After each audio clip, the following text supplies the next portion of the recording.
never take responsibility for what he said. They say something you know is wrong, you go, uh-oh, I ain't gonna do that again. Trump, he said, and he'd be like, that didn't happen. Yeah.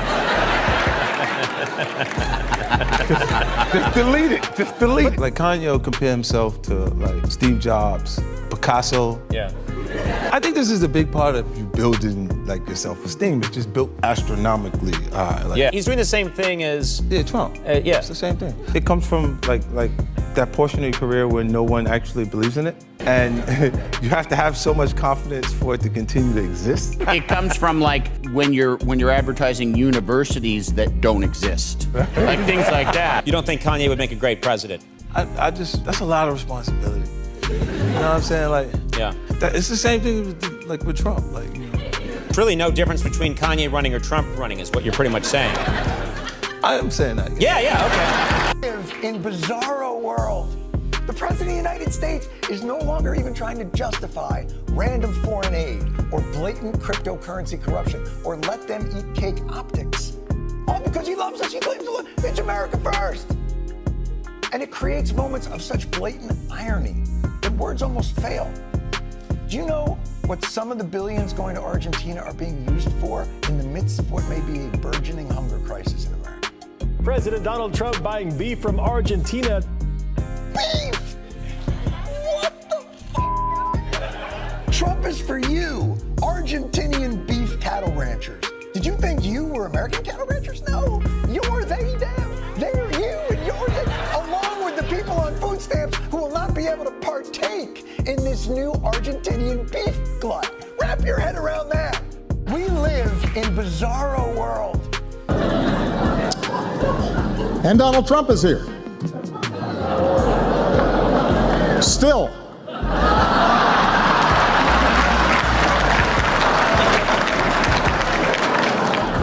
Anyway, it's amazing how time flies. Soon the first presidential contest will take place, and I, for one, cannot wait to see who the Koch brothers pick. It's exciting. Marco Rubio, Rand Paul, Ted Cruz, Jeb Bush, Scott Walker. Who will finally get that red rose?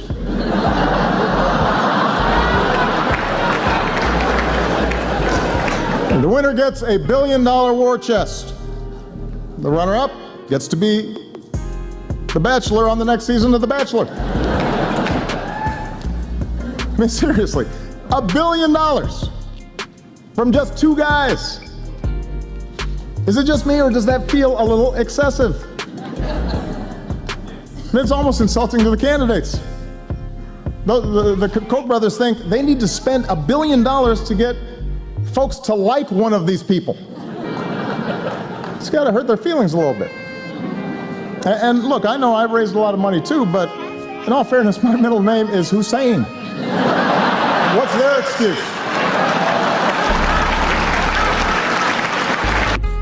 But his targets are underdogs. And comedy traditionally has picked on people in power, people who abuse their power.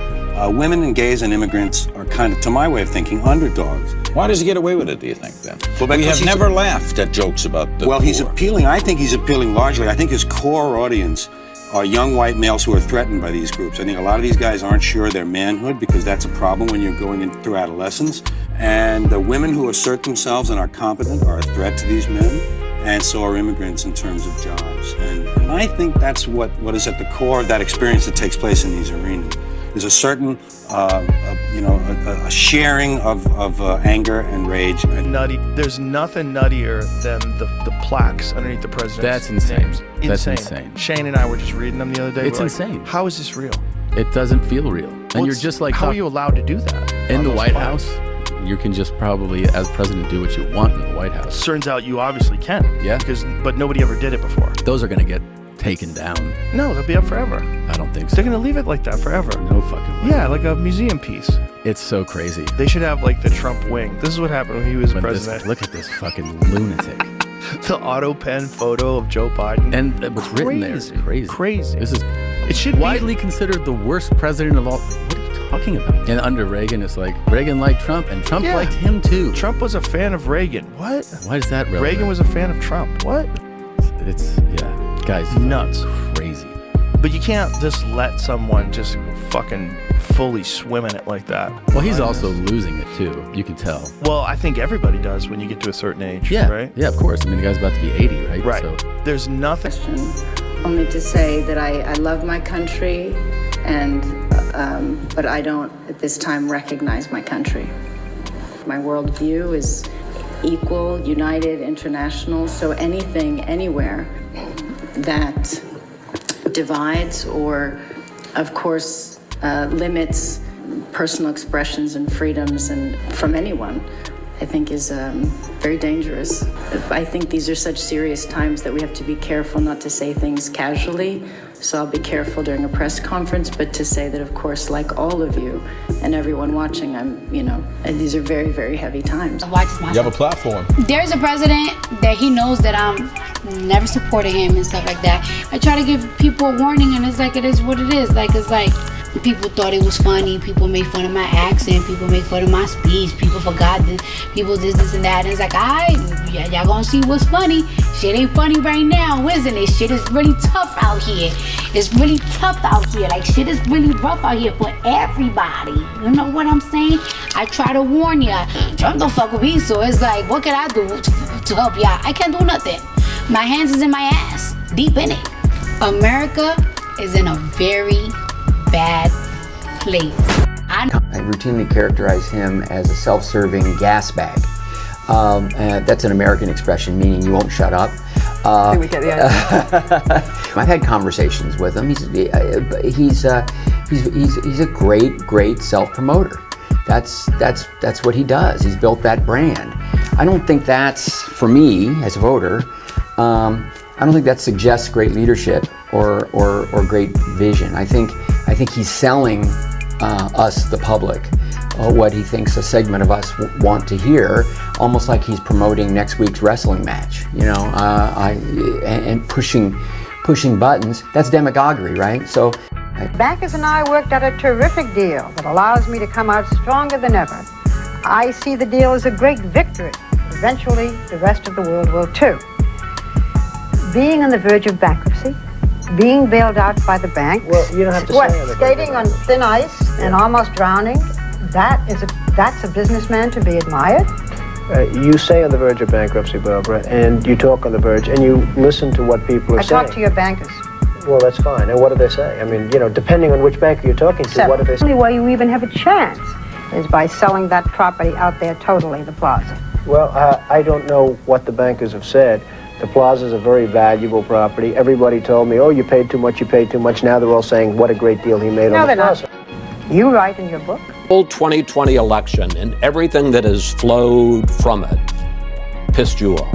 Oh, I mean, you can't go a day without thinking about what he's done to this country, because he's such a little baby that he's thrown 250 years of democracy out the window by not accepting the results of an. I mean, it's so crazy. He's such a sociopath. He's so insane. He just couldn't admit to losing. And we know he lost. He knows he lost. And look how he's fooled everybody. He's convinced all these people that he didn't lose. He's such a sick man. He's so sick. Anyway, no, it hasn't impacted me at all. President has pushed it to the limit. It can't go any further than this. He came out of reality show television. He's like a game show person. There's no truth to it. There's no center to it. There used to be a commercial in the U.S. and it was like, there was an old woman came out and said, "Where's the beef?" and with him, there's no beef there. There's no protein. There's no center. There's no resonance. When you play a musical instrument, especially the piano, you play a note and it resonates. It just keeps going. There's nothing in him that keeps going. It's just a noise in the present. I think he's a wonderful object of satire. In fact, I've written satirical poetry books about Trump and his entire crazy world from his first term things are getting so grave, it's getting harder and harder to make fun of the subject without feeling like you're normalizing it. I am so extremely proud of Harvard right now. I think they did what they absolutely had to do. I mean, it had just gone too far. And I hope they accumulate loads and loads of allies, because boy, it's a moment for courage. Speaking about President Trump, or are you able to just kind of riff on your thoughts on him?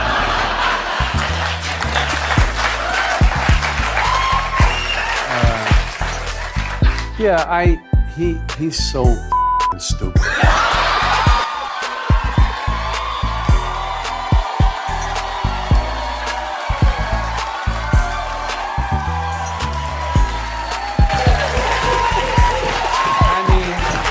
Look at the lame, inane things that he said. He's so stupid, he can't even say anything clever or smart. He's a moron. You did golf, the three of you golfed together. We golfed together at Trump's course in Bedminster and had a great time. Yeah. I don't understand how somebody can say they're not a fan of Sam Jackson. How can you not be How a can you fan not of be a Sam fan Jackson of Samuel L. Jackson? And want to run this country. Exactly. Yeah. That's how you can be the president of Russia and not like right, Sam not Jackson. like Sam, but not the president of the United States How of was America. it golfing with Trump? You know what? I'm not going to say Trump cheats. Okay. His caddy cheats for him. Okay. After some big losses in this year's elections, Donald Trump has decided to focus less on bringing back the Rush Hour franchise and focus more on real kitchen table issues like affordability. So last night he held an affordability-themed rally at where else? A casino. A place where people famously leave with more money than they came in with. He was a handsome, he was a good-looking guy. Yeah. And a douche.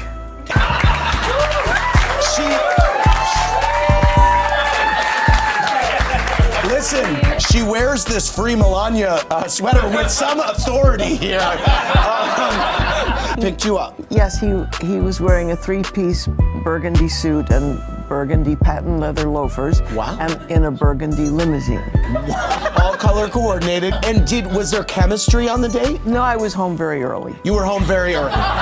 Was there a kiss? No physical contact whatsoever. Okay. Though there was no physical contact, did you find him to be alluring in any way, or did you think he was douchey, or what was your opinion of him? He was a handsome, he was a good-looking guy. Yeah. And a douche. This is an important issue that affects all Americans. So President Trump, let's hear your solution. Which is better, Sleepy Joe or Crooked Joe? We have 20,000 people. I say, which you like, Sleepy Joe or Crooked Joe?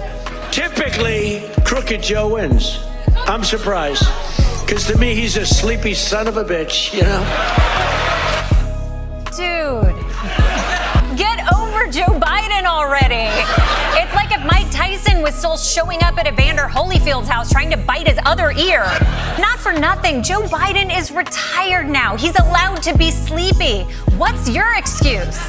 And we will continue to talk to our farmers, continue to understand exactly what this looks like and what is necessary. The final thing I'll say is... $12 billion. I didn't fall asleep, you fell asleep. How are you falling asleep live on TV in your own cabinet meetings?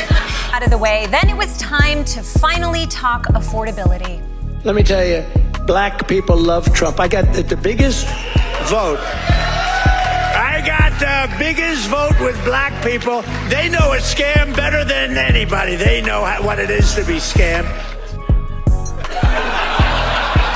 Okay, that's racist. But I love how Trump is like, black people love me, and that's why I came to the blackest area I could think of, the Poconos. I hate to get on Trump stuff, but have you seen the plaques? No, I heard about it. So his plaques under everybody's name? Yeah, he's kind of trashing every other president. In the White House. He's not beating the dictator charges. This is like an African dictatorship. Bro, this is crazy. Changed the name. I think they're changing the name of the Kennedy Center to the Trump Kennedy Center. Oh boy. Somebody needs to tell him, like, hey, this is not good. You can't do that. Because then other people could do that too, and then the White House stops being the White House. I don't think anyone's going to do what he's doing. Who's going to be the Democrat? Who's next? Fucking Gavin Newsom? He's not going to fucking put up a plaque. Of course he would. Yeah, but he doesn't have to put up a plaque. That'll just be everywhere. But that's so disturbing. That's such crazy thinking. What fucking lackey put that shit up and was like, do you like this? He fucked up on Twitter this week. What, with the Rob Reiner thing? Yeah. Yeah, that's crazy. It's all crazy. And stop bragging. You only won 13% of black people. My potato salad polls higher with black people. So we got a little off track with Biden and black people, but at least no one was thinking about the Epstein files anymore. For minors, do we love minors? I love minors. We know, we all saw the birthday card. By the way, You Americans are obsessed with Christmas movies, and you're clearly obsessed with royalty, so why not? Hold on. Look, I wouldn't say we're obsessed with royalty. Really? I heard you elected a king. That's a fair point. No, he's got a point. And after making such a big deal about my great-great-great-great-great-grandfather George III. Is it true that Donald Trump asked you on a date? Yeah. I would just like to know how he asks someone on a date, because I can't picture Donald Trump asking. He didn't try to come and grab me, for sure. Like he. I was in an event with my boyfriend, and then he came. I went like this, like I'm calling. He put his jacket on, and he was sitting behind. And then I turned around, my boyfriend turned. So charming, so nice. He said hello, he presented himself. Super nice, guys. He said, I'm sorry, your girlfriend, I saw she was calling. I said, no, it's okay. Anyway, and then he kept talking to my boyfriend. And then he befriended my boyfriend and invited him to dinner afterwards to go where he was going on a bar. And we went, and the whole time he's talking to my boyfriend. And then he's like, if you guys are in New York, you can come to Atlantic City, you can stay in my hotel. Give me your numbers. Give me your number, yeah. Never talk to my boyfriend again. Now he's calling and he's inviting me out and judges me and I said, what about my boyfriend? Am I crazy? Are you asking me out? You know I have a boyfriend. Right. He's not good enough for you. Not important. He's not important. He's not big enough for you. You have to go out with me. Oh, wow. In the middle of an active war against drug traffickers, Donald Trump has pardoned a man who smuggled in enough cocaine to give every American resting Cash Patel face.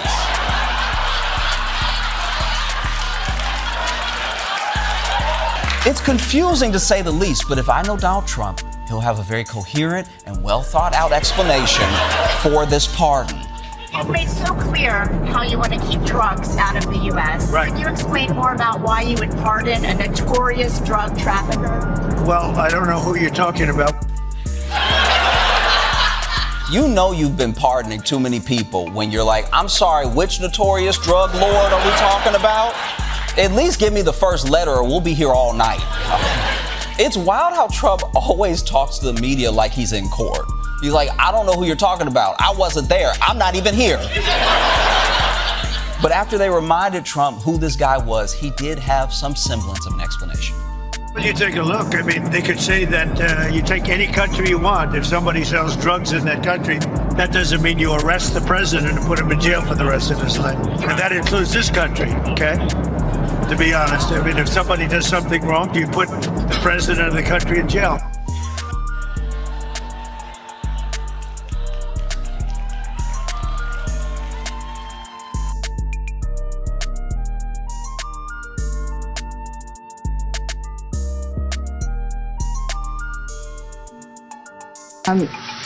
You're not known to be a humble man, but I wonder. I think I am actually humble. I think I'm much more humble than you would understand. Sure. I think I am actually humble. I think I'm much more humble than you would understand.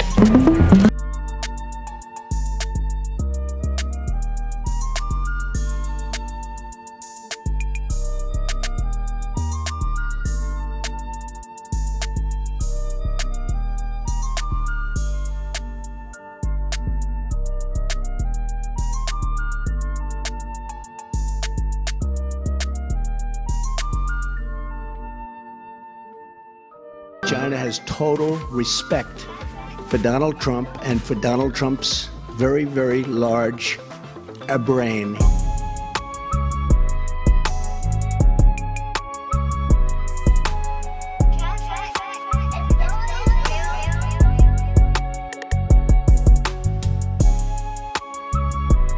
This might have been the first time he wrote about you. Robert De Niro, a very low IQ individual, has received he spelled two wrong, many shots to the head by real boxers in movies. I watched him last night, truly believe he may be punch drunk, and then he says, at the end, he says, "Wake up, Punchy," he says to you. And that's not the only time, and he moved over to Truth Social. Robert De Niro, whose acting talents have greatly diminished with his reputation now shot, must even use a teleprompter for his foul and disgusting language. So disrespectful to our country. Now, in all fairness to the former president, is that true? Do you have to use a teleprompter when speaking about President Trump? Or are you able to just kind of riff on your thoughts on him?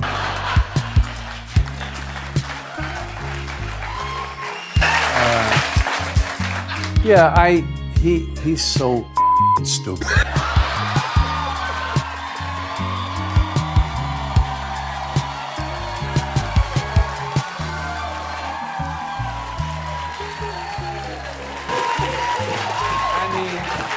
Look at the lame, inane things that he said. He's so stupid, he can't even say anything clever or smart.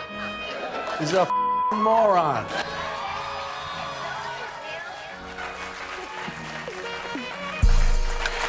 But he's a scary one. And in all seriousness, and we know it here, people have to get out and vote and vote and vote and vote. Yeah. Do you think he pretends to be dumber than he is to confuse people and make them think? No, I don't think so. Why do you think? I'm curious why you would guess that there's a big group of people in this country who believe that he cares about them. I am totally dumbfounded, baffled by that. I can't understand it, and it's a thing that we've seen over decades and decades, and he's a what's it? Tammy Faye and the other one. Yes. Same thing, Give us your money. We're gonna save you. Televangelist. Yeah. It's just the same thing, and it's so obvious. I just don't understand. People could buy it. I just don't know. It's all an act in a certain way. It's all out of insecurity. He's deeply, deeply insecure. He is a malignant narcissist. He's a socio-psychopath. He's created some new language as far as describing somebody in his mental condition. It's so frightening and scary, and he's dangerous. We got to get rid of him. Do you ever? Shame on those Republicans that don't have the nerve, the balls to go after him. What do they tell their kids? What do they tell their grandkids later when it's written in history books what their role is and what they did, and they allowed him to do this. He's an outright criminal, and they're still buying it. Running. You're very high voiced. Your voice is very high. Hey, China. You say China, and yeah, a lot of point, very high, and then you talk, and then you got into a stage where you were just yelling. You were yelling into the microphone at people, and you're yelling at everyone. Now you're more like a smoky, silky.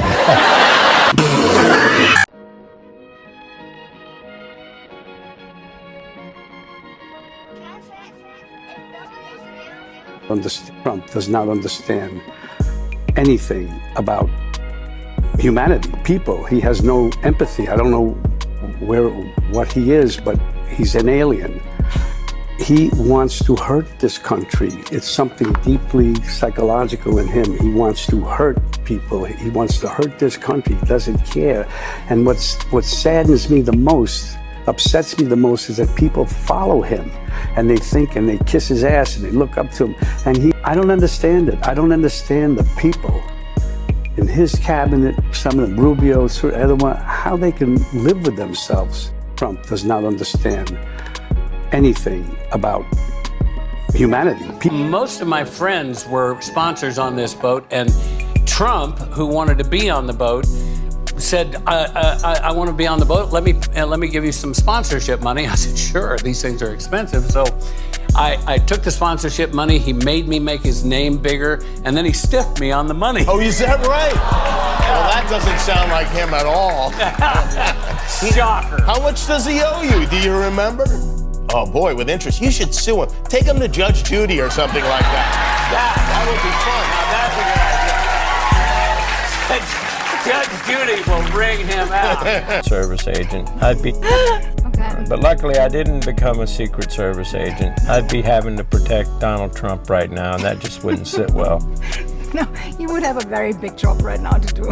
Yeah, I'd be wanting to slip him some cyanide instead of jumping in front of a bullet. I shouldn't say these things. You should not be saying these Okay, things. well, I guess. No. Well, there, it's out there. It's out there.